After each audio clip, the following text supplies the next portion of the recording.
História do terceiro ano da Universidade de Sado. Estou aqui para vos trazer um vídeo de história, onde vamos falar da África e da Organização das Nações Unidas. A Organização das Nações Unidas, que é resultado de dois fenômenos históricos fundamentais que surgem no século XX, nomeadamente a Segunda Grande Guerra e o processo de descolonização iniciado logo após ao término da Segunda Grande Guerra. A Segunda Grande Guerra contribuiu para a urgente criação de um organismo internacional com o objetivo de zelar pela paz e tranquilidade mundial. Esse organismo, que é a ONU, que foi fundada em 1945. A ONU carrega consigo uma marca de descolonização. Por quê? Porque numerosos países anteriormente submetidos ao regime colonial alcançaram as suas independências nos 25 primeiros anos da sua atuação.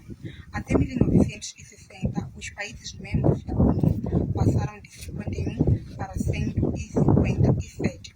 A África foi desta forma saindo aos poucos da sua condição de submissão e de dependência, especialmente no ano de 1960, que é considerado o ano ou a década da África, porque 16 estados africanos alcançaram as suas independências, e essas independências eram acompanhadas de um forte desejo de criar nações autônomas com a capacidade de se autogovernarem, assim como equilibrar as suas relações com o resto do mundo. Até 1945, a África tinha uma representação muito limitada na ONU. Apenas 4 estados teoricamente independentes eram membros fundadores da ONU. Estamos a falar da Etiópia, da Libéria, do Egito e da África do Sul.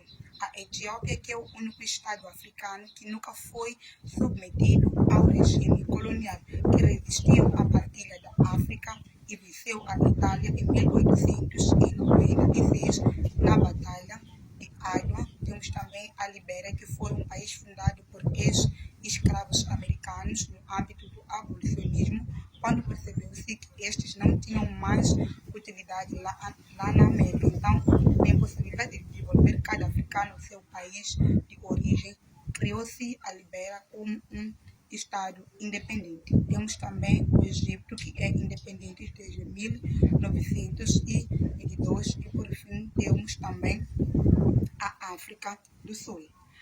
Entre 1945 e 1960, período marcado pela criação da ONU e o início das descolonizações na África, a África continuava com uma situação de forte dependência, mesmo com a ONU assumindo o poder e a responsabilidade de descolonizar os países africanos. Como é que isso se explica? O problema que se aponta aqui é que eles mantinham uma relação unilateral e paternalista. Unilateral por quê? Porque apenas um lado podia decidir, os de fora. Isso quer dizer que as decisões sobre o futuro da África eram tomadas na ONU sem um protagonismo real dos próprios africanos. Paternalista por quê? Porque a ONU agia como pai, via os países africanos como sendo um conjunto de estados imaturos que ainda precisavam serem preparados a ficarem prontos para alcançarem as suas independências. Mas por detrás disso existia um interesse falso.